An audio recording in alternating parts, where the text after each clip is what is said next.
সঙ্গে আমার সম্পর্ক ছিল, এই জন্যই কথা বলতাম। কারণ সে যখন তার জিনিসটা মানে তার এক্সপ্রেশনটা দেখাতো, তখন আমি ভিডিও করার মানে আমার কোনো ইয়া ছিল না বা আমি করতে পারিনি সেই মুহূর্তে। এই জন্য যখন আমি ভাবলাম যে আমার ভিডিওটা করা লাগবে, তখনই আমি এইভাবে কথা বললাম।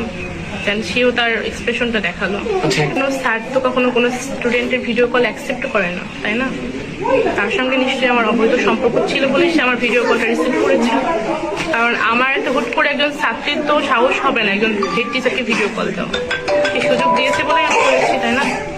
জানিয়েছিলাম না, কারণ সেই মুহূর্তে আমার কিছু ফ্রেন্ড সার্কেল জানতো, তারা বলতো যে সমস্যা নাই, কথা বলে দেয়। এটা কথা বলতে বলতে আর কি হয়ে গেছে। আমার শিক্ষক জানতো, তারই প্রিয় বন্ধু জামশেদ মাস্টার, তিনি জানতো।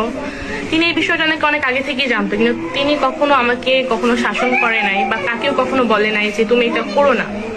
এটা বলছে জাস্ট 2-1 মাস আগে থেকে উনি আমাকে বলতো যে এটা তোমার ঠিক হচ্ছে না, কিন্তু এটা তো আমি অনেক আগেই করে ফেলছি।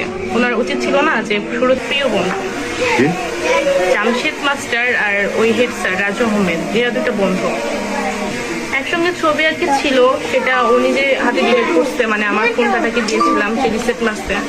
এই ডকুমেন্টগুলো আমার কাছে আছে যে স্বেচ্ছায় ডিলিট করেছে, তার রেকর্ড আমার কাছে আছে। ভাইরাল করলো না কারণ উনি আসলে ভাবছিল না যে আমার পক্ষে এগুলো করা পসিবল হবে, কারণ আমি ছোট মানুষ আর যেহেতু আমি তাকে অনেক বেশি বিশ্বাস করতাম, ভালোবাসতাম।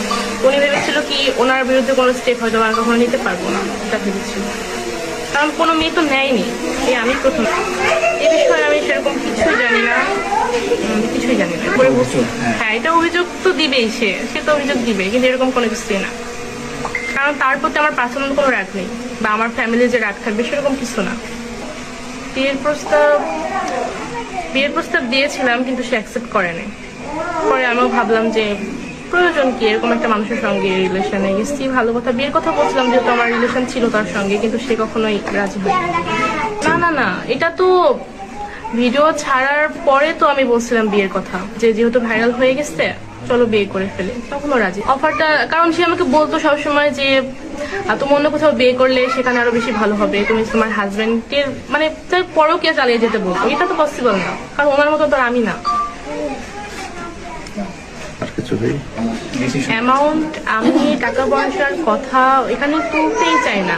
আমি কোনো অপশন চাই না টাকা পয়সা, যে আমি এত টাকা অফার করছি তুমি এগুলো বন্ধ করে দাও। আমি তার বিচারের জন্য এটা করছি।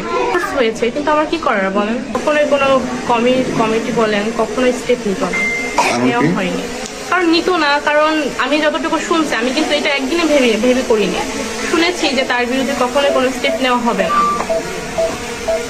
নেওয়ার বলে অনেক আগে নেওয়া হবে, কারণ সে একবার না একাধিক ভার এগুলো